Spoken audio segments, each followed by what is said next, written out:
ভারতের এক পুরোহিত কর্তৃক বিশ্বনবী হজরত মুহাম্মদ সাল্লাল্লাহু আলাইহি সাল্লামকে কটূক্তি এবং ধর্মীয় অনুভূতিতে আঘাতের প্রতিবাদে আজ সিলেটের শাহজালাল বিজ্ঞান ও প্রযুক্তি বিশ্ববিদ্যালয়ে সাধারণ শিক্ষার্থীরা এক বিক্ষোভ সমাবেশের আয়োজন করেন। জোহরের নামাজের পর ভার্সিটি গেইটে এই প্রতিবাদী সমাবেশ অনুষ্ঠিত হয়, যেখানে সাধারণ শিক্ষার্থীরা অংশগ্রহণ করেন। বন্ধ করা হয়, বাংলাদেশের বিরুদ্ধে কোনো ধরনের ষড়যন্ত্র করা হলে আমরা সাধারণ জনতা চুপ করে রাখবো না। আমরা হুঁশিয়ার করে দিতে চাই, আর যদি কোনো ষড়যন্ত্র করে তাহলে আমরা চুপ থাকবো না। সমাবেশে শিক্ষার্থীরা ভারতের সংখ্যালঘু মুসলিম সম্প্রদায়ের উপর চলমান আক্রমণ এবং ধর্মীয় স্বাধীনতার দাবি তুলেন। আমরা তো ভারতে গিয়ে হিন্দুত্ববাদীদের মতো উগ্রতা করতে পারবো না, বা আমরা উগ্রবাদীদের বিরুদ্ধে আমরা ওদের কাছে জানাতে চাইছি কি আমরা এটা সবসময় যেভাবে প্রতিবাদ করা সম্ভব আমরা সেভাবে প্রতিবাদ করব, এবং সেটা যেভাবে সম্ভব আমরা ফেসবুকে হোক বা সোশ্যাল মিডিয়ায় যতটা সম্ভব আমরা সেটার প্রতিবাদ জানাবো। আমরা বিশ্ববাসীর কাছে জানাবো, মুসলমানের যত মুসলমান আছে, যত সাধারণ জনগণ আছে, সবাই এটার প্রতিবাদ জানাবে।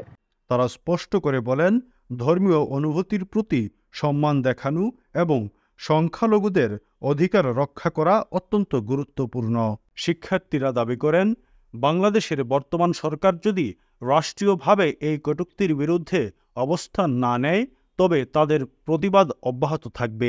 বিশ্বনবী হযরত মুহাম্মদ সাল্লাল্লাহু আলাইহি ওয়াসাল্লাম গোটা পৃথিবীর মুসলমানদের কলিজা, সেই কলিজাকে নিয়ে ভারতে একজন পুরোহিত কটূক্তি করেছে, সেই কটূক্তিকে সমর্থন দিয়েছে বিজেপি সরকার। এই আমরা তীব্র নিন্দা এবং প্রতিবাদ জানাচ্ছি, এবং আমরা গোটা পৃথিবীতে সম্প্রীতি চাই। আমাদের বাংলাদেশে যেভাবে আমরা হিন্দু বৌদ্ধ খ্রিস্টান সবাই মিলে একটা সম্প্রীতির মাধ্যমে সহাবস্থান করতেছি, আমরা গোটা পৃথিবীব্যাপী সেই সম্প্রীতি চাই।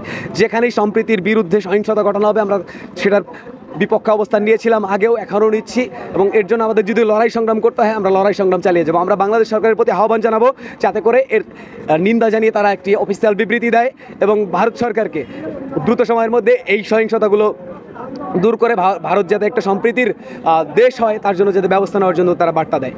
যে মহানবী সাল্লাল্লাহু আলাইহি সাল্লামকে গতকাল সেখানে একজন হিন্দু পুরোহিত দ্বারা অপমান করা হয়, পরবর্তী সময়ে আমরা দেখি বিজেপি কর্তৃক সেখানে এবং সেই বক্তব্যটাকেই সমর্থন দেওয়া হয়। কিন্তু যেটা ছিল অত্যন্ত দুঃখজনক, রাষ্ট্রে আপনারা জানেন যে ভারতে বিজেপি সরকার ক্ষমতা আছে, যেখানে ওনাকে বিচারের আওতায় আনা উচিত, সেখানে ওই বিজেপি নেতা দ্বারাই সেটাকে আবার সমর্থন দেওয়া, যেটা মুসলমানদের হৃদয়ে আঘাত করেছে। আপনারা জানেন যে মুহাম্মদ সাল্লাল্লাহু আলাইহি সাল্লাম পৃথিবীর শ্রেষ্ঠ এবং সেরা মানুষ। সে মানুষকে নিয়ে যখন বলা হয় তখন সেটা শুধুমাত্র মুসলমানদের গায়ে লাগে না, সেটা সারা পৃথিবীর সকল মানুষের গায়ে লাগে। আপনারা এটাও জানেন যে বিজেপি নেতা কর্তৃক এভাবে বারবার উস্কানিমূলক বক্তব্য দেওয়ার কারণে সেখানে মুসলমানরা নির্যাতন নিপীড়িত হচ্ছে।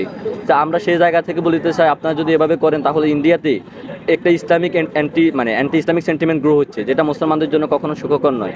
প্রতিবাদকারীরা জানান, সরকারের স্পষ্ট বিবৃতি না এলে আন্দোলন আরও বিস্তৃত হবে এবং তারা দেশের বিভিন্ন প্রান্তে আন্দোলন শুরু করবেন। যে রাসূল সাল্লাল্লাহু আলাইহি ওয়াসাল্লামের বিরুদ্ধে যে ধরনের অপপ্রচার, কটূক্তি এবং অপবাদ দেওয়া হয়েছে, বাংলার সাধারণ মুসলমান, বিশেষ করে আমরা শিক্ষার্থীরা, আমরা মুক্তিকামী শান্তিকামী জনতা, আমরা কোনোভাবে এটা মেনে নিব না। তো আমরা আমাদের সরকারকে বলতে চাই, অবশ্যই রাসূল সাল্লাল্লাহু আলাইহি ওয়াসাল্লাম হচ্ছে বিশ্ব মানবতার মুক্তির দূত, সবার আদর্শ। তো এই জায়গায় কোনো ছাড় নাই, সরকারকে অবশ্যই অফিসিয়ালি বিবৃতি দিয়ে ভারতের এই ব্যাপারটাতে নিন্দা জানাতে হবে। বিক্ষোভ সমাবেশে বক্তারা আন্তর্জাতিক সম্প্রদায়ের কাছে ভারতের সংখ্যালঘু মুসলিমদের ধর্মীয় স্বাধীনতা এবং মানবাধিকারের সুরক্ষা দাবি তুলেন এবং সরকারের আনুষ্ঠানিক প্রতিবাদ জানানোর প্রয়োজনীয়তা পুনর্ব্যক্ত করেন।